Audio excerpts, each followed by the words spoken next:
جب اس مکتب کے جوان اور لوگوں کی تعلیم آتی ہے تو یقیناً یہ مکتب حق ہوگا. آپ احادیث میں غور فرمائیے, حدیث کے اندر جوان کے لیے بڑی اہمیت اشارہ فرمایا گیا. اور میں جملہ کہہ کے تمام کروں, شیخ باسطمی رحمۃ اللہ علیہ کی کتاب ہے منہج الاخیار, جس کا ترجمہ بھی ہمارے یہاں ہو چکا ہے. اس میں ایک روایت انہوں نے یہ بھی لی ہے کہ قبر میں دفن کرنے کے بعد جہاں تلقین کے سوالات ہمارے یہاں بتائے جاتے ہیں, وہاں ایک سوال یہ بھی ہوگا ان عمر فیما افنیتہ. پہلا سوال یہ ہوگا تیری عمر کے بارے میں, تم نے اس کو فنا کہاں کیا. تو اگر ہم جوان ہیں, کیونکہ جوانی آج ہے کل گزر جائے گی. نہج البلاغہ میں امیر کائنات فرماتے ہیں کوئی دن تم پہ ایسا نہیں گزرتا کہ وہ تمہارا کوئی نہ کوئی عضو بدن کمزور نہ کر دیتا ہو. آپ میڈیکلی اس بات سے تصدیق کروا لیں جا کر, جیسے جیسے ہمارا ٹائم پیریڈ گزرتا جاتا ہے ہمارے آرگنس آف باڈی جو ہیں وہ وقت کے ساتھ ساتھ لوز پڑتے جاتے ہیں, ان میں بیماریاں, پریشانیاں, آزاریاں, تکالیف, کمزوریاں. مجھے یہ چاہیے کہ میں اس جوانی کو بھرپور نعمت سمجھوں. اللہ نے مجھے اگر جوانی دی ہے اور مجھے سلامت رکھا ہے, میرے اعضائے بدن سلامت ہیں, میری سماعت, میری بصارت, میری قوت, میری فکر, میری گویائی, اگر یہ سب سلامت ہے تو میں سمجھتا ہوں اس سب کا مجھے اللہ کی بارگاہ میں جواب دینا ہے. بحیثیت طالب علم, بحیثیت مکتب اہل بیت کے ترجمان, بحیثیت غلام اہل بیت, میری ذمہ داری یہ ہے کہ میں اپنے منصب سے ذمہ داری نبھاؤں. اگر میں نے یہ لباس پہنا ہے, میں طالب علم بنا ہوں, تو اس کی بہت بھاری ذمہ داری ہے. جہاں دنیا میں اس کی شکل ایک چاہو مقام ہے, وہیں آخرت کے اندر اس کا بڑا ذمہ ہے. اس لیے کہ جو غیر عالم ہے وہ یہ کہہ کے بچ سکتا ہے مجھے علم نہیں تھا, ہماری اور عالم کی بچت نہیں ہو سکتی, اس لیے کہ ہم پر علم کے ذریعے سے حجت تمام ہو چکی ہے. اللہ ہمیں اپنی جوانی کے عرصے میں امام زمان کی نصرت اور آپ کی حمایت اور آپ کی مدافعت میں, آپ کے دفاع میں گزارنے کی توفیق عنایت فرمائے. سبحان اللہ, سبحان اللہ. بہت ہی خوبصورت طریقے سے جوان اور جوانی قرآن و سنت کی روشنی میں, اہل بیت علیہ السلام کے فرمودات کی روشنی میں, خصوصاً مولا امیر المومنین کے فرمان کی روشنی میں آپ نے اس کو بیان کیا کہ کس طرح سے ایک نوجوان کی پاک و پاکیزہ جو زندگی ہونی چاہیے, اس پہ کس طرح سے طہارت ہونی چاہیے, اور کس طرح سے علماء کی اس ذمہ داری کتنی سوا ہے ایک عام آدمی کے مد مقابل. اپنی گفتگو کو تھوڑا سا اور مزید آگے بڑھائیں گے, اور ہمارے ساتھ موجود ہے مولانا فرحان ہدایتی صاحب کو مقدسہ سے قبلہ. جوانی میں عمل کی کہتے ہیں کہ بہت زیادہ اہمیت ہوتی ہے. جوانی کا جو عمل ہے وہ بڑھاپے کے عمل سے کہیں زیادہ خدا کو محبوب ہے. اس معاملے کے اوپر تھوڑی سی روشنی ڈالیں, اس کی ذرا وضاحت فرمائیں. اعوذ باللہ السمیع العلیم من الشیطان اللعین الرجیم وبہ نستعین وہو خیر ناصر ومعین. سب سے پہلے اہل بیت ٹی وی کا اور آپ کا شکریہ کہ آپ نے اس قابل سمجھا کہ مجھے اس پروگرام میں شامل کریں, اور دعا گو ہوں کہ ایام مبارکہ کے جو دن بچے ہیں ان کی برکات کو حاصل کرنے کی بار الہ ہم سب کو توفیق عطا فرمائے. بہت اہم سوال ہے اور بہت اہم موضوع ہے. یہ جوانی کا پیریڈ, جوانی کا زمانہ بہت حساس زمانہ ہوتا ہے. یہی زمانہ وہ زمانہ ہے جس میں انسان اپنے آپ کو سنبھال بھی سکتا ہے اور گمراہ بھی ہو سکتا ہے. اور یہاں پر رسول اکرم حضرت محمد مصطفیٰ صلی اللہ علیہ وآلہ وسلم کی ایک حدیث مبارک کو پیش کرنا چاہتا ہوں. بہت خوبصورت حدیث ہے. رسول اکرم فرماتے ہیں کہ اللہ اس جوان کو دوست رکھتا ہے, اس جوان سے محبت کرتا ہے جو اپنی جوانی اللہ کی راہ میں فنا کر دے. کیا بات ہے, اللہ جو اپنی جوانی راہ خدا میں صرف کر دے, فنا کر دے, اللہ اس سے محبت کرتا ہے. اور یہاں پر قرآن مجید کی ایک آیت کا بھی سہارا لینا چاہوں گا. قرآن مجید کے سورہ مبارکہ روم کی آیت نمبر 54 ہے, جس میں اللہ ارشاد فرما رہا ہے اللہ الذی خلقکم من ضعف ثم جعل من بعد ضعف قوة ثم جعل من بعد قوة ضعفا. اللہ وہ ہے جس نے تمہیں کمزور حالت سے تمہاری تخلیق فرمائی, اس کے بعد تمہیں قوت بخش, تمہیں قوت عطا کی, اس کے بعد پھر تمہیں بڑھاپا اور کمزوری عطا کی. یعنی یہ جو جوانی کا پیریڈ ہے یہ وہ زمانہ ہے کہ جس میں انسان کے پاس قوت ہوتی ہے، جسم کے لحاظ سے بھی انسان مضبوط ہوتا ہے اور عقل کے لحاظ سے بھی انسان مضبوط ہوتا ہے، اور یہ وہ پیریڈ ہے کہ جس میں انسان اپنے جوانی کو راہ خدا میں صرف کر کے، اطاعت خداوندی میں صرف کر کے کمالات کی منزلوں پر پہنچ سکتا ہے۔ کیا بات ہے۔ اور ایک اور حدیث کا سہارا لینا چاہتا، آج ہی میری نظر سے گزری یہ حدیث جب مطالعہ کر رہا تھا، عجیب و غریب حدیث ہے۔ فرماتے ہیں رسول اکرم حضرت محمد مصطفیٰ صلی اللہ علیہ وآلہ وسلم کہ اللہ نے ایک ایسے فرشتے کو نازل فرمایا ہے جو ہر رات یہ ندا دیتا ہے کہ اے 20 سال والوں کوشش کرو۔ اس کے بعد حدیث آگے بڑھتی ہے، اس کے بعد رسول فرماتے ہیں اس کے بعد یہ فرشتہ ندا دیتا ہے کہ اے 30 سال والوں دنیا تمہیں دھوکہ نہ دے دے۔ اس کے بعد یہ حدیث اور آگے بڑھتی ہے، پھر رسول فرماتے ہیں اے 40 سال والوں اللہ سے ملاقات کے لیے کیا تیاری کی ہے تم نے۔ یعنی یہ وہ زمانہ ہے جس میں انسان اپنی قوت کے ذریعے اعمال صالح کو انجام دے کے اپنی آخرت سنوار سکتا ہے۔ اور دیکھیے ایک بات کی طرف اور توجہ دلانا چاہوں گا کہ جوانی کے لیے تربیت بچپنے سے ہوگی، صحیح، اور تربیت کا دار و مدار ہے والدین کے اوپر۔ مثلا والدین اپنے بچے سے کہیں کہ بیٹا اول وقت نماز پڑھو، اور خود اول وقت نماز نہ پڑھیں، تو اس کہنے کا بچے کے اوپر اثر نہیں ہوگا جب تک کہ والدین خود اول وقت نماز کے پابند نہ ہو، اور بچہ ان کو دیکھ کر اس بات کا عادی ہو جائے کہ جب والدین اول وقت نماز ادا کر رہے ہیں تو یقیناً ہمیں بھی اس اول وقت پر نماز ادا کرنی ہوگی۔ اسی طرح ایک اور مثال، مثلا والدین کہہ رہے ہیں غیبت مت کرو اور خود غیبت کرنے میں مصروف ہو جائیں۔ دیکھیے تربیت جو ہوگی بچے کی وہ زبانی نہیں ہونی چاہیے بلکہ عملی تربیت ہونی چاہیے۔ اگر تربیت عمل کے ذریعے ہوگی تو یقیناً یہ بچہ جوانی کے پیریڈ میں پہنچ کر بہت سے اعمال صالح انجام دے سکتا ہے، بہت سے گناہوں سے اپنے آپ کو بچا سکتا ہے اور اپنی آخرت کو محفوظ کر سکتا ہے۔ سبحان اللہ، سبحان اللہ۔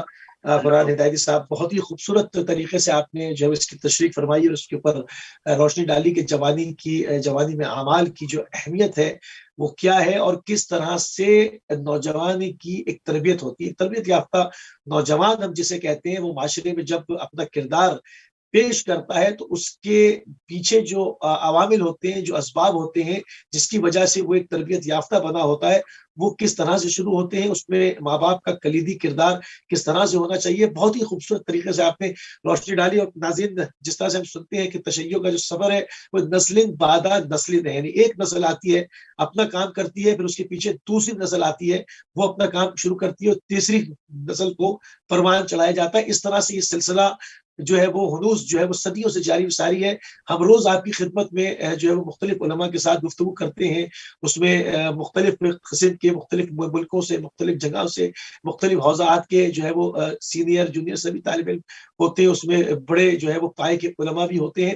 تو آج ہم نے سوچا کہ ایک بالکل مختلف ایک پروگرام کیا جائے، کیونکہ جب میرے ذہن میں آ رہا تھا بار بار کہ یہ تشیع کا سفر نسلیں نے تو کیوں نہ اپنی اس نوجوان پیڑھی کے ساتھ جو کہ ابھی اس وقت تبلیغ کے سلسلے میں اپنے حوزات سے جو ہے وہ قم سے اور عراق سے اس وقت نکل کر پوری دنیا میں جو ہے وہ تبلیغ کے سلسلے میں مصروف ہے، تو کیوں نہ ان سے آپ کی جو ہے وہ گفتگو کروائی جائے، ان کے ذریعے سے آپ تک جو ہے وہ بعض باتیں، بعض علوم جو ہے وہ آپ کے اذان عالیہ تک منتقل کی جائیں۔ تو اسی سلسلے میں ہم نے یہ پروگرام رکھا اور تیزی کے ساتھ مزید آگے بڑھیں گے، کیونکہ ہر گزرتے ہوئے لمحے کے ساتھ ہمارے دامن وقت میں گنجائش جو ہے وہ کم سے کم ہوتی جا رہی ہے۔ سید حماد زیدی صاحب ہمارے ساتھ کراچی سے موجود ہیں۔ آپ اپنا نجف اشرف میں ایک عرصے سے تعلیم حاصل کر رہے ہیں اور اس وقت تبلیغی دورے کے اوپر کراچی آئے ہوئے۔ سید حماد، دور حاضر میں نوجوانوں کا اہم عمل کیا ہونا چاہیے، جبکہ اس وقت افراد و تفرید کا دور ہے، فتنے کا دور ہے، ہر جگہ سے فتنہ سر اٹھا رہا ہے، اس میں ایک نوجوان کا عمل جو کہ تربیت یافتہ نوجوان ہے دور حاضر میں کیا بنتا ہے، کیا کہیں گے آپ؟ اعوذ باللہ من الشیطان الرجیم، بسم اللہ الرحمن الرحیم۔ سب سے پہلے تو شکر گزار ہوں بھائی آپ کا اور جو ہے وہ اس پروگرام کے انتظامیہ کا کہ مدعو کیا اور جو ہے وہ معروضات آپ کی خدمت میں اور ناظرین کے سامنے پیش کرنے کا موقع دیا۔ کردار اور بالخصوص جب نوجوان کے کردار کی بات کی جائے، سب سے پہلے تو رسول ختم مرتبت کی وہ حدیث کہ وَمَن مَاتَ وَلَمْ يَعْرَفْ إِمَامَ زَمَانِنَا مَاتَ مِیتَةً جَاہِلیَّہ، کہ جو شخص مر گیا اور اس نے اپنے زمانے کے امام کی معرفت کو حاصل نہ کیا ہو، وہ گویا کہ جاہلیت کی موت مرا ہے۔ کردار بننے کے لیے کردار موقوف ہے معرفت پر، یعنی مولا اپنے امام وقت کی معرفت ہوگی تو انسان جو ہے وہ با کردار بنے گا۔ یا یہ کردار تو بہت طرح کے ہوتے ہیں، یعنی اچھا کردار ہوتا ہے، برا کردار ہوتا ہے، ہر طرح کا جو ہے وہ ہر طرح کے کردار کا انسان اس معاشرے میں پایا جاتا ہے، چاہے نوجوان ہو، چاہے طفل ہو، چاہے بزرگ ہو، جو بھی ہو۔ اس زمانے میں رہنے والے نوجوانوں کے لیے منشور کہیے، ان کے لیے جو ہے وہ طریقت کہیے، جو بھی کہیے، صرف اور صرف یہ ہے کہ وہ اہل بیت کو فالو کریں۔ اس معنی میں اہل بیت کو فالو کریں، دیکھیں یہ زمانہ یہ جو ہے فتنوں کا زمانہ ہے۔ جیسے کہ ابتداً سید جواد نے یہ بات عرض کی کہ محرمات سے پرہیز کرنا اور حلال کاموں کو انجام دینا، واجبات کو انجام دینا۔ واجبات پر کم از کم اس دورے پر فتن کے اندر اگر ایک نوجوان اپنے آپ کو گناہوں سے بچا رہا ہے اور واجبات پر عمل کر رہا ہے اور اپنے زمانے کے امام کو یاد رکھتا ہے، کم از کم اسی ایک چھوٹے سے عمل سے وہ بہت ساری چیزوں سے بچ جائے گا۔ اور پھر وہ کہیں بھی بیٹھا ہوا ہو، وہ یونیورسٹی میں ہو، وہ کالج میں ہو، وہ اسکول میں ہو، وہ کسی گیدرنگ میں ہو، چاہے وہاں اس کے اپنے موجود ہوں یا نہ ہو، چاہے اس کے ہم مسلک ہوں یا نہ ہوں، چاہے اس کے ہم عمر لوگ بیٹھے ہوں یا نہ ہو، اس کا کردار اپنی شناخت اس کی ایک الگ ہوگی۔ اور جب اس کا کردار اس کا عمل مطابق ہوگا اہل بیت، تو لوگ یہ واقعاً یہ مجبور ہو جائیں گے کہنے پر کہ یہ اہل بیت کا ماننے والا ہے، یہ اپنے امام کو فالو کرتا ہے، یا اس کو کوئی امام اس دور میں موجود ہے۔ تو کردار تب ہوگا جب معرفت ہوگی۔ یہ جو ہے دعائے غیبت کا جملہ ہے، دعائے غیبہ کہ جو ہے وہ پروردگار تو مجھے اپنے جو ہے وہ اپنی حجت کی معرفت عنایت فرما، کرنا اگر انہیں مجھے اپنی حجت کی معرفت عنایت نہ کی، میں اپنے زلل تو اندینی میں اپنے دین سے گمراہ ہو جاؤں گا۔ تو جب دین نہیں بچا تو کچھ بچا ہی نہیں ہے، یعنی بنیادیں ڈھہ جائیں گی اگر معرفت امام نہ ہو۔ اس فی زمانہ اس زمانے میں ایک نوجوان کی جناب سبحان اللہ سبحان اللہ۔ مجھے جو آپ نے بات کی مولا سرکار سید الشہداء کا جملہ یاد آ رہا ہے کہ پروردگار جس نے تجھے کھو دیا اس نے کیا پایا، اور جس نے تجھے پا لیا اس نے کیا کھویا۔ بہت ہی خوبصورت آپ نے بات کی۔ اگر انسان کا دین اس کے ہاتھوں سے چلا گیا تو پھر اس میں یہ تمام مادی چیزیں تو رہ جائیں گی۔ جس وقت ملک الموت انسان پر وارد ہوتا ہے، اس کے سارے رشتے، چاہے وہ انسانی رشتوں کے ساتھ منسلک ہوں، چاہے وہ مال و دولت کے ساتھ ہوں، جائیدادوں سے ہوں، تعلقات سے ہوں، سوشل گیدرنگز کے ساتھ ہوں، ایک دم تمام چیزوں کو منقطع کر اس کو صرف اس کا منہ خدا کی جانب موڑ دیتا ہے اور اس کو لے جاتا ہے اپنے ساتھ۔ تو وہ ایک لہجے کے اندر اس کے تمام رشتے ٹوٹ جاتے ہیں۔ وہاں پر انسان کو سمجھ میں آتی ہے کہ میں نے آج کیا پایا اور کیا کھویا۔ جس نے خدا کو پا لیا اس نے کچھ نہیں کھویا، اور جس نے خدا کو کھو دیا اس نے کچھ نہیں پایا۔ ایک دن اس کا رخ خدا کی جانب ہوگا اور اللہ اس کا سفر ہوگا۔ بہت ہی خوبصورت سید حماد نے اس کے اوپر جو ہے وہ روشنی ڈالی۔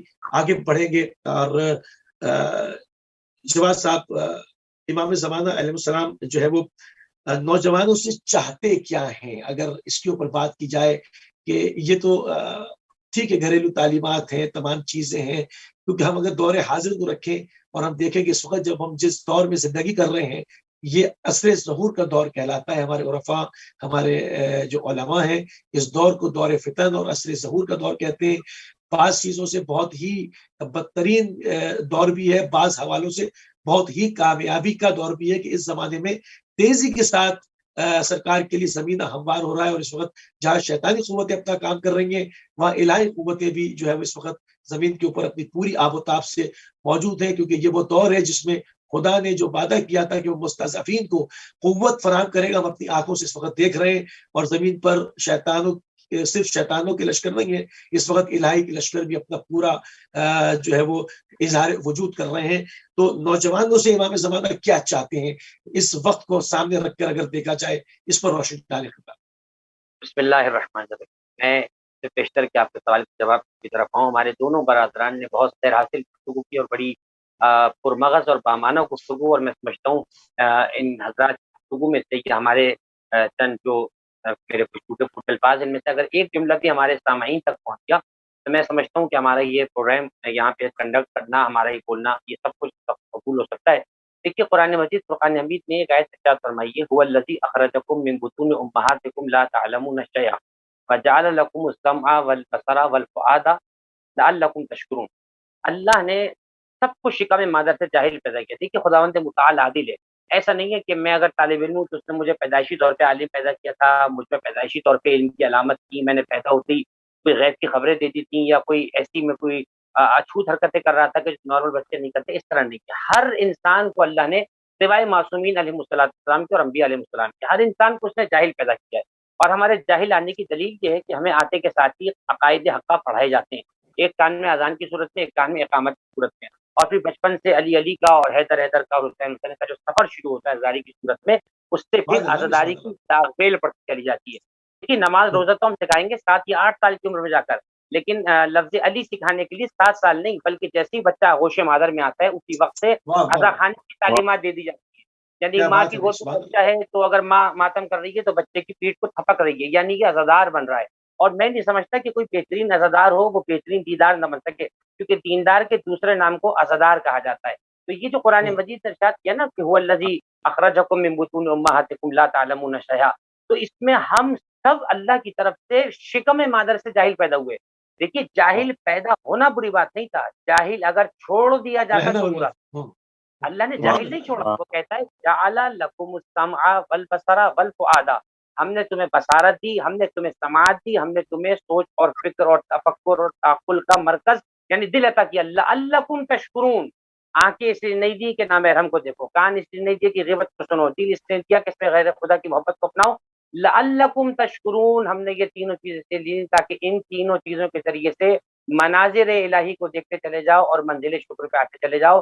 آج کے جوان سے امام وہی چاہتے ہیں جو 1442 سال پہلے اللہ قرآن میں چاہتا ہے۔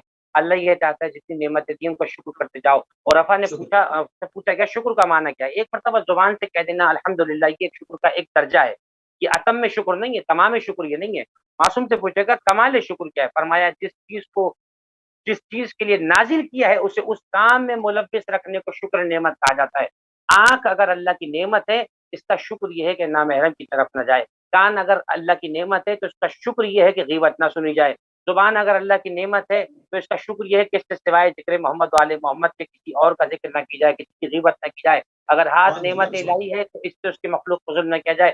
میں سمجھتا ہوں جس وقت ہم اپنے وجود کو سر سے لے کر پیر تک شکر کا پیکر بنا لیں گے تو ہم اس حدیث قدسی کی مصداق بن جائیں گے جو انتہائی وجد آمیز حدیث قدسی ہے۔ اس میں اللہ ارشاد فرماتا ہے من طلبنی وجدنی ومن وجدنی اشقنی ومن اشقنی قتلتہ ومن قتلتہ انا دیتہ، جو شخص مجھے چاہتا ہے میں اسے مل جاتا ہوں، جس سے میں مل جاتا ہوں پھر میں اس سے محبت کرتا ہوں، جس سے میں محبت کرتا ہوں میں اس سے عشق کرتا ہوں، اور جس سے میں عشق کرتا ہوں میں اسے قتل کر دیتا ہوں، اور جب میں اسے قتل کر دیتا ہوں تو بدلے میں اپنے آپ کو اسی کو سونپ دیتا ہوں۔ ہمیں چاہیے کہ ہم قرب نوافل کے ذریعے، عبادات کے ذریعے یعنی حلال چیزوں کا عمل کریں۔ یہ جو آپ نے حدیث قدسی بیان کی ہے، اس حدیث قدسی کو امام خمینی نے اپنی کتاب مصباح میں بھی کوٹ کیا ہے اور اس میں انہوں نے اس کو، کیونکہ عموماً بعض لوگ یہ سوچتے ہیں کہ سامنے جب وہ خون بہتا ہوا دیکھتے ہیں، کسی کو خون آلود کپڑوں میں دیکھتے ہیں، تو وہ سمجھتے ہیں کہ اے بیچارے کو مار دیا اور اس نے اپنی زندگی کے ایام نہیں دیکھے، اپنے بچوں کی خوشیاں نہیں دیکھی، اس نے زندگی میں کچھ دیکھا نہیں.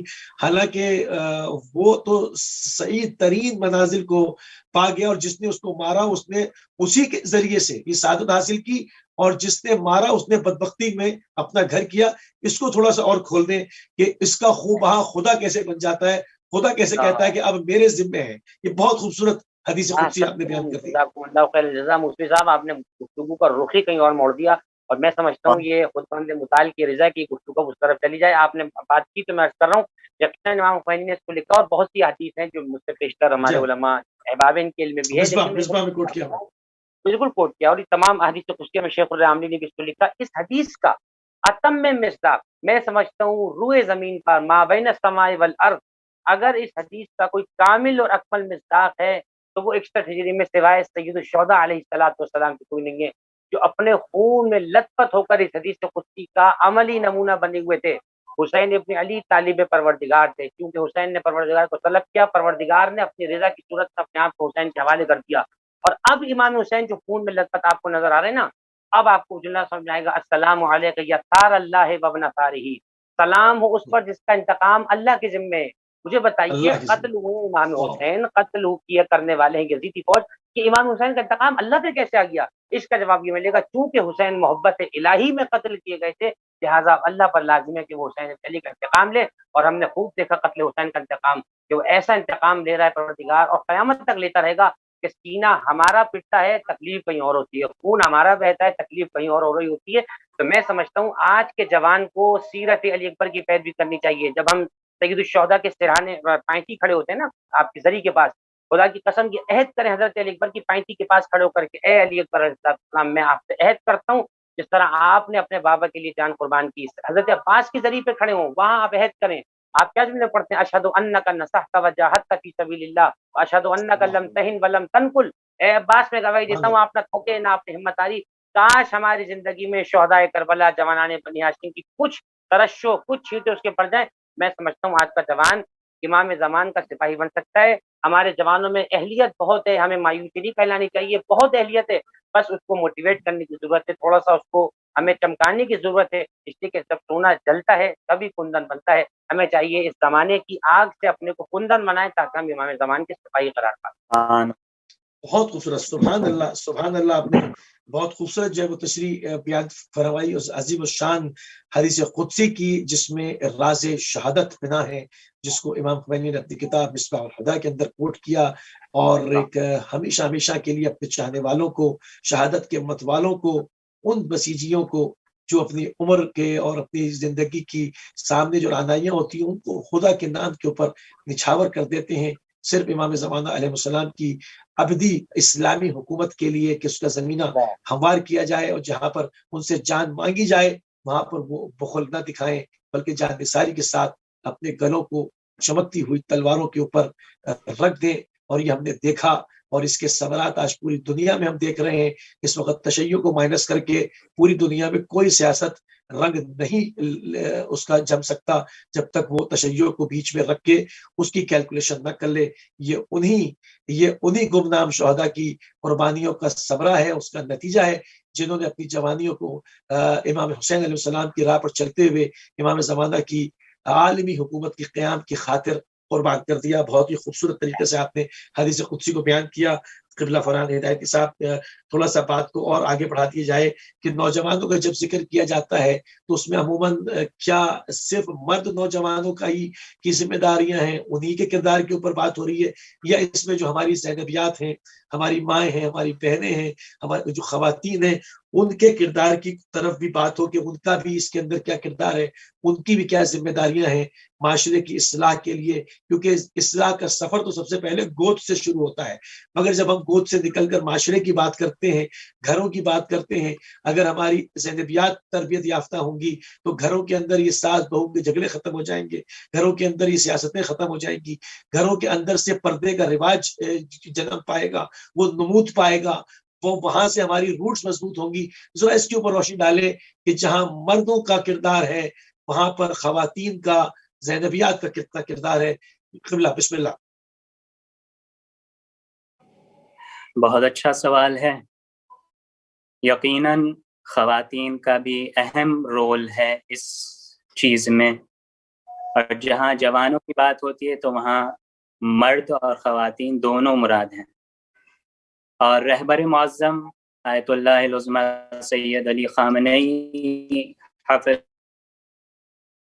اللہ جب بھی جوانوں تقاریر میں تو مرد اور عورت کا لفظ استعمال نہیں کرتے ہیں، بلکہ مطلقاً کرتے ہیں کہ اس سے مرد بھی مراد ہیں اور عورت بھی مراد ہے. یہاں پر گوشے کی طرف توجہ کرنا چاہوں گا. یقیناً دیکھیے، ماں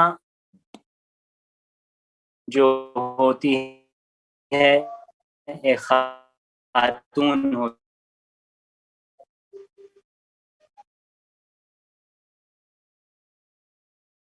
ہوتی ہے، اور نوجوان کی آغوش میں تربیت پاتا ہے. جو ایک یہ بچی نے میٹرک پاس کیا، فوراً والدین اس کی شادی کی فکر میں لگ جاتے ہیں. یہ شادی کی فکر کرنا صحیح ہے، لیکن کم سے کم اس علم کی اس منزل پر تو خاتون پہنچ جائے کہ جہاں وہ ایک ایسے فرزند کی تربیت کر سکے جو دین کے کام آ سکے.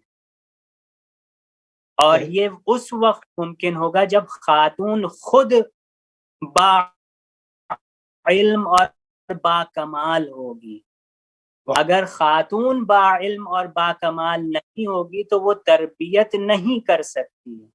تو پہلے کم سے کم اتنی تعلیم بچی حاصل کر لے کہ علم کی کسی منزل پر پہنچ جائے، اپنے فیصلے خود کر سکے اور امام زمانہ کے سپاہیوں کو تیار کر سکے. یہاں پر میں بی بی زینب کبریٰ صلی اللہ علیہ کا بھی ذکر کرنا چاہوں. بسم اللہ بسم اللہ. دیکھیے، جب مولا سید سجاد اور یہ قافلہ دربار شام میں پہنچا تو امام سید سجاد علیہ السلام نے خطبہ دینا چاہا، لیکن امام کو روک دیا گیا، خطبہ نہیں دینے دیا گیا. اس وقت جناب زینب سلام اللہ علیہ کھڑی ہوئی اور کہا کہ آج سید سجاد خطبہ دے گا، اور جناب سید سجاد کے خطبے سے پہلے بی بی نے خطبہ دیا ہے دربار شام میں. اللہ اکبر. یہ حوصلہ، یہ ہمت جو جناب زینب سلام اللہ علیہ میں تھی، یہ کہاں سے آئی؟ یقیناً یہ آپ کی والدہ ماجدہ بی بی فاطمہ زہرا سلام اللہ علیہ سے یہ جرأت اور یہ حوصلہ اور یہ شجاعت بی بی زینب سلام اللہ علیہ نے حاصل کیا. اور بی بی نے پورا دربار کا ماحول بدل دیا. دربار کا ماحول جب اپنے حق میں کر دیا، اس کے بعد بی بی کہتی ہیں قم یا سیدی و مولائی، اے سید و سردار، اے میرے آقا، اب آپ کھڑے ہوں اور آپ خطبہ دیں.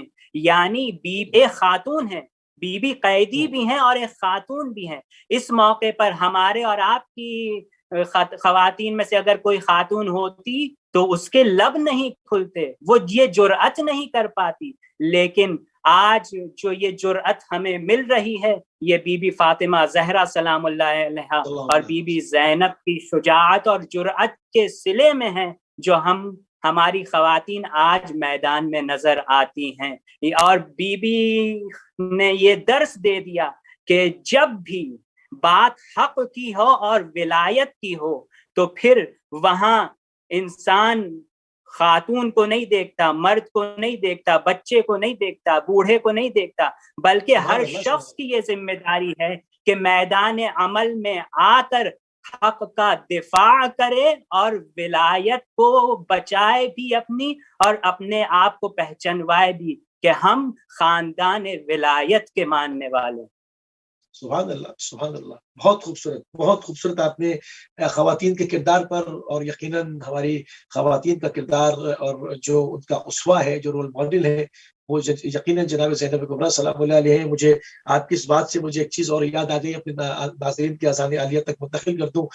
ایک مرتبہ کربلا سے جو ہے وہ ٹرانسمیشن دے رہے تھے اربعین کی، تو وہاں پر مختلف قسم کے اور ٹی وی چینلز بھی تھے، ایک نیوز چینل بھی تھا جو اس زمانے میں داعش کی وہاں پر حشر سامانیاں جاری تھیں جس میں قتل عام ہو رہا تھا، تو وہ اس کو بھی رپورٹ کر رہے تھے، پریس ٹی وی کا کیمرہ تھا، تو وہاں پر خاتون جو اینکر تھی وہ رپورٹ کر رہی تھی۔ بعد میں نے ان سے پوچھا کہ آپ بیٹل فیلڈ میں جاتی ہیں، گولیوں کی بوچھار ہو رہی ہوتی ہے، میں نے دیکھا بھی ہے ویڈیوز کے اندر، آپ کو اس پہ خوف نہیں آتا؟ کیونکہ آپ ایک خاتون ہیں اور آپ کی ایک ساتھی رپورٹر جو کہ صرف 24 یا 25 سال کی تھی، سر کے اوپر گولی لگنے سے آن دا اسپاٹ شہید بھی ہوئی، آپ کو پھر بھی خوف نہیں آتا؟ تو کمال کا جملہ انہوں نے کہا کہ میری رول ماڈل جناب زینب کبریٰ سلام اللہ علیہ ہے، جن کے ہاتھ پسے گردن بندھے ہوئے تھے، جو کہ اونٹ کے اوپر پورا سفر کر کے اس کی سخت ترین پشت کے اوپر شام پہنچی تھی، مگر وہاں پر آپ نے عظیم الشان خطبہ دیا،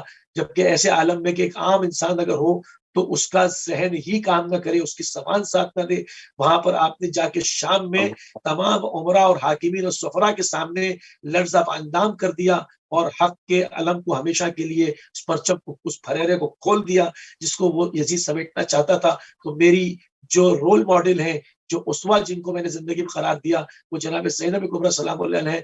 اس دن سے میری سمجھ میں آ گیا کہ جو زینبیات قیام کرتی ہیں اور باہر نکلتی ہیں اپنے معصوم بچوں کو گود میں لیے ہوئے اور ظلم سے نہیں ڈرتی، تو یقیناً یہ سلسلہ جو ہے وہ جناب زینب کبریٰ سلام اللہ علیہ کی تعلیمات ہے، اور یہ اس میں جو روح پھونکی ہوئی ہے وہ شہزادی کے اسم مبارک سے اس کے اندر تجلی ہے۔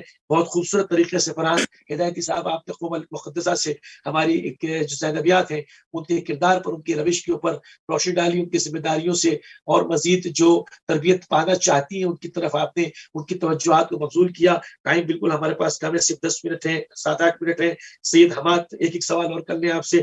سید حماد، ہر کسی کے لیے ایک رول ماڈل ہوتا ہے، ایک اسوہ ہوتا ہے، جس طرح ابھی کربلا نے بھی بیان کیا، تو ہمارے نوجوانوں کے لیے اگر ہم رول ماڈل کسی کو قرار دینا چاہیں تو کس شخصیت کا انتخاب کریں گے آپ؟ کیونکہ یہ بڑا مشکل سوال ہے، کیونکہ جتنی شخصیات ہیں اس میں وہ سبھی رول ماڈل ہیں، مگر میں یہاں پر اگر کہوں کہ آپ نوجوانوں کے لیے کسی ایک کو پک کریں تو یقیناً کافی مشکل ہوگا، کیا کہیں گے آپ؟ حضور والا دیکھیں، جو آپ نے رول ماڈل کی بات کی کہ جو ہے وہ رول ماڈل کس کو قرار دیا جائے، بے شک ہمارے لیے جو میں ایک جملہ کہہ رہا ہوں، یقیناً آپ اور میرے ناظرین جو ہے وہ اسے سمجھ سکیں گے کہ شخصیت پرستی جو ہے نا، شخصیت پرستی صرف ہمارے ہاں 14 معصومین کی ہے،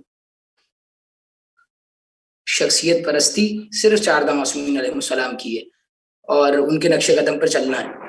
اچھا، انسان چونکہ اس زمانے میں ظاہری طور پر حجت ہمارے سامنے نہیں ہے، ہم جو ہے وہ امام کے دور حکومت میں، جسے ہم کہیں کہ امام ہمارے سامنے اور اسلام جو ہے وہ اس وقت اپنے اس پر ہو، وقار پر ہو، ہم اس دور میں اس وقت نہیں جی رہے، ہم یتیمی کے زمانے میں ہیں، ظاہری طور پر ہمارا امام ہمارے سر پر نہیں ہے، تو انسان بھٹک جاتا ہے اس دنیا کی رنگینیوں میں۔ تو اس زمانے کے رہنے والے شخص کا جو ذہن ہے، انسان کے اندر فطرتاً وجدانی طور پر یہ چیز ہے کہ رول ماڈل اسے بناتا ہے کہ اس کے اندر کمال دیکھتا ہے۔ یہ اس بات کو اگر آپ وہ توجہ کیجئے گا، دیکھیں جس میں کمال ہوگا اس کو انسان بنائے گا۔ مثال کے طور پر کسی کا ذہن پیسے کے حوالے سے ہے تو وہ کسی امیر شخص کو جو ہے وہ رول ماڈل بنائے گا کہ بھائی اس کے پاس بڑا پیسہ ہے۔ کسی کا ذہن علم کے حوالے سے ہے تو دنیا کے اس وقت کی زمانہ سب سے زیادہ جو ہے وہ عالم ترین شخص کو، اب چاہے وہ دنیاوی علم میں ہو، چاہے وہ جو ہے وہ یہ کہیے کہ دینی علم میں ہو، اس کو اپنا رول ماڈل بنائے گا۔ تو ہر انسان کی سوچنے کی جہات الگ ہے، ہر انسان کا سینس الگ ہے، جو انسان رول ماڈل، لیکن ایک چیز سملر ہے، مشترکہ چیز یہ ہے کہ انسان رول ماڈل اپنا اسے چنتا ہے اپنے ذہن کے مطابق کہ جس کو جو ہے جس میں اسے کمال نظر آتا ہے۔ تو اگر اس زمانے کا نوجوان اس زمانے کے اندر توجہ کرے تو یقینی طور پر آل محمد وہ ہستیاں ہیں کہ جن میں علم کا بھی کمال ہے، فضل کا بھی کمال ہے، یعنی ہر طرح سے کمال ہی کمال موجود ہے۔ اور پھر ان کے اگر بیٹوں پر نظر ڈالی جائے، ان کے بچوں پر نظر ڈالی جائے کبھی ہمیں جو ہے وہ جناب اصغر کی جو ہے وہ شکل میں ایک شخصیت نظر آتی ہے، کبھی جناب اکبر جو کہ مشہور ہیں ہمارے ہاں کہ جو ہے وہ کڑیل جوان اکبر، تو جناب اکبر کی صورت میں ہمیں جو ہے وہ جوانی کا رول ماڈل نظر آتا ہے کہ وہ اطاعت کر رہا ہے اپنے امام کی اس وقت. یعنی اگرچہ والد محترم ہیں امام حسین، لیکن کربلا کے میدان میں یہاں پہ امامت کا سلسلہ ہے، یعنی اطاعت امام کی ہو رہی ہے، اطاعت ایسے امام کی ہو رہی ہے جو امام بابا ہیں ان کے. تو اطاعت کا سلسلہ، وہی بات اسی طرف آتی ہے کہ انسان جس شخص کے پیچھے چلتا ہے، جس شخص کے جو ہے وہ قدموں کے نشانوں پر چلتا ہے اور چل کر اپنی زندگی بنانا چاہتا ہے، وہ اس کے پیچھے وہ دیکھ رہا ہوتا ہے کہ کمال، مجھے کمال چاہیے. انسان اس چیز کے پیچھے بھاگ رہا ہے، چاہے وہ دنیاوی اعتبار سے ہو، چاہے وہ جاب کے لیے ہو، چاہے وہ کسی بھی حوالے سے. انسان کو خدا نے، پروردگار عالم نے، اب ہم جب مسلم گراؤنڈ میں آتے ہیں، اسلامی گراؤنڈ میں آتے ہیں، تو پروردگار عالم نے آپ کو کلیہ دیا ہے کہ وَمَن يُطِعِ اللَّهَ وَرَسُولَهُ فَقَدْ فَازَ فَوْزًا عَظِیمًا، کہ جو جس شخص نے جو ہے وہ اللہ اور اس کے رسول کی اطاعت کی ہے وہ کامیاب. بھائی ہر انسان یہ چاہتا ہے کہ کامیاب ہو. ٹھیک ہے، تو بالکل ٹائم ہمارے ساتھ محدود ہو رہا ہے. جو نوجوانوں کے لیے اسوہ ایک نام لے دیں. جناب نوجوانوں کے لیے جو اسوہ حسنہ جو ہے، ایک تو سب سے پہلے ان کے وقت کا امام ہے، امام زمانہ. ہم اپنے وقت، ہماری گردنوں پر ان کا حق ہے وقت کے امام کا. ہاں اگر کربلا کے میدان میں آئے تو جناب علی اکبر سے بڑھ کر ہمیں کوئی نوجوان نظر نہیں آتا کہ نوجوان ان کے پیچھے چلے. سبحان اللہ، بہت شکریہ، بہت شکریہ. تیزی کے ساتھ آگے بڑھوں گا. فرحان صاحب ایک سوال اور کر لوں. جہاں پہ جناب علی اکبر علیہ السلام کا نام لیا، مجھے وہ کیفیت یاد آئی جب سید الشہداء کربلا میں داخل ہوتے ہیں، تاریخ لکھتی ہے، اور جناب علی اکبر ہمیشہ جو ہے اپنے زلجنے کو، اپنے سواری کو امام حسین السلام کی سواری کے ساتھ ساتھ رکھتے تھے. تو ایک مرتبہ کیفیت منامہ طاری ہوئی، سید الشہداء نے کلمہ استنجاہ کو اپنی زبان مبارک پہ جاری کیا. تو جناب علی اکبر ریٹ دے کر آگے آئے اور فرمایا کہ بابا کیا کہا؟ تو کہا کہ میں نے حاطب غیبی کو سنا، کہہ رہا تھا کہ قافلہ ہے تو موت کی جانب بڑھ رہا ہے اور موت اس کی جانب بڑھ رہی ہے، اور ایک اور کچھ ہی دنوں میں، کچھ ہی لحظات میں، یعنی کچھ ہی گھڑیوں میں، ساعتوں میں یہ بغل گیر ہونے والے ہیں. تو جناب علی اکبر نے کہا کیا بابا کیا حق میں نہیں؟ تو کہا ہم کیوں حق میں نہیں، ہم ہی تو حق میں. کہا پھر کیا فرق پڑتا ہے بابا، موت ہم سے ٹکرا جائے یا ہم موت پہ جا پڑے. کیا آپ نے زبردست جو ہے وہ اس وقت جناب علی اکبر اسلام کا نام لیا کہ اگر جناب علی اکبر کو اسوہ قرار دیا جائے تو پھر ہمیں نوجوانوں کے سامنے کوئی بیریئر نہیں رہے گا. وہ تمام چیزوں کو عبور کر جائیں گے اور خدا کی جانب آگے بڑھتے چلے جائیں گے. بہت خوبصورت بات آپ نے کی. سید فرحان، آخری سوال آپ سے کروں گا، ہمارے پاس تقریباً صرف 3 منٹ ہیں، کہ کیا کسی نوجوان نے امام زمانہ علیہ السلام کو حکایتوں کے اندر کہیں پر ایسا ملتا ہے اس نے امام زمانہ کی زیارت کی ہو؟ اس کو کچھ اگر کوئی ایسا کوئی واقعہ آپ کو یاد ہے تو 3 منٹ میں ہمارے ساتھ شیئر کر دیں. لوگوں کے دلوں کی جلا کے لیے، قلب کی روشنی کے لیے میں چاہتا ہوں کہ یہاں پر یہ تھوڑا سا واقعہ کوئی بیان ہو جائے. جی، بہت سے واقعات ملتے ہیں اور باقاعدہ اس موضوع پر کتابیں بھی لکھی گئی ہیں اور مارکیٹ میں موجود ہیں، لوگ اس کی طرف رجوع کر سکتے ہیں. ایک واقعہ پیش کروں گا. ایک نوجوان 20 سال سے امام کے دیدار کا، امام سے ملاقات کا مشتاق تھا، راز و نیاز کرتا تھا، گریہ ازاری کرتا تھا اور توسل کرتا تھا امام سے. تو ایک دن غلاف کعبہ کو پکڑ کے بہت رویا وہ شخص، اور رو کر کہنے لگا، مولا 20 سال ہو گئے ہیں، ابھی تک آپ کا دیدار نصیب نہیں ہوا. ایک مرتبہ اسے محسوس ہوا جیسے کسی نے اس کا شانہ پکڑ کے ہلایا. پیچھے مڑ کے دیکھا اس نے تو دیکھا ایک شخص ہے، وہ کہتا ہے اے جوان، تیری آرزو آج پوری ہو جائے گی. یہ کہہ کر وہ جوان چلا گیا، وہ شخص چلا گیا. یہ کہتے ہیں، یہ نوجوان جو 20 سال سے دیدار کا مشتاق تھا امام کے، یہ کہتا ہے رات کے آخری حصے میں وہ شخص آیا، میرا ہاتھ پکڑا، مکے کے بیابان سے ہوتا ہوا ایک جگہ پہنچا. میں نے مشاہدہ کیا، دیکھا کہ ایک نورانی خیمہ ہے. میں اس نے وہیں روک دیا. اس کے بعد وہ شخص اندر گیا اور چند سیکنڈ میں باہر آیا اور کہا کہ امام نے اذن دخول دے دیا ہے، آ جاؤ، اندر آ جاؤ، امام سے ملاقات کر لو. میں اندر گیا، بس 20 سال سے تڑپ رہا تھا امام کے دیدار کے لیے. جیسے ہی امام کو دیکھا، امام کے قدموں میں گر گیا اور میں چاہتا تھا کہ امام سے شکوہ کروں، مولا 20 سال سے میں گریہ زاری کر رہا ہوں، توسل کر رہا ہوں، آخر 20 سال کے بعد آج یہ شرف مجھے نصیب ہوا۔ اس سے پہلے وہ کہتا ہے اس سے پہلے کہ میں شکوہ کروں امام نے خود کہا اے جوان تو اتنی دیر سے میرے پاس کیوں آیا ہے؟ بس جیسے ہی میں نے سنا میں نے کہا مولا آپ کا قاصد میرے پاس دیر سے پہنچا، مجھ تک دیر سے پہنچا، ورنہ جیسے آپ کا قاصد پہلے آ جاتا تو میں پہلے آپ کی زیارت سے مشرف ہو جاتا۔ امام نے کہا نہیں، امام نے 3 باتیں عرض کی ہیں، بہت اہم باتیں۔ امام نے کہا دیکھو میری زیارت کے درمیان 3 چیزیں رکاوٹ کا سبب بنتی ہیں۔ پہلی چیز حب دنیا سے محبت، جس کے دل میں دنیا کی محبت ہوگی پھر اس کے دل میں امام کی محبت جگہ نہیں کر سکتی ہے۔ اگر امام سے محبت کرنا ہے تو دنیا کی اس دار فانی کی محبت کو دل سے نکالنا ہوگا۔ دنیا کی محبت اور گناہ کی محبت دل میں جمع نہیں ہو سکتی۔ پہلی چیز میرے زیارت میں جو رکاوٹ بنتی ہے دنیا کی محبت، اسباب دنیا کی محبت اور گناہ۔ دوسری چیز تکبر، انسان جو متکبر ہو جاتا ہے، امام فرماتے ہیں کہ تم لوگ تکبر کرتے ہو، ضعیف اور کمزور شیعوں پر رحم نہیں کرتے۔ دوسری چیز جو میری زیارت میں رکاوٹ کا سبب بنتی ہے وہ تکبر اور شیعوں پر رحم نہیں کرنا۔ تیسری چیز امام نے فرمائی کہ اسی طرح ایک اور چیز امام نے فرمائی، یعنی امام یہ میسج دے رہے ہیں کہ اگر مجھ تک پہنچنا چاہتے ہو، مجھ سے ملاقات کرنا چاہتے ہو تو اپنے دل کو اللہ کے لیے اور ہمارے لیے خالص کر لو۔ تمہیں ہم تک آنے کی ضرورت نہیں ہوگی، ہم خود تمہیں ڈھونڈ کر خود اپنے تک پہنچا لیں گے۔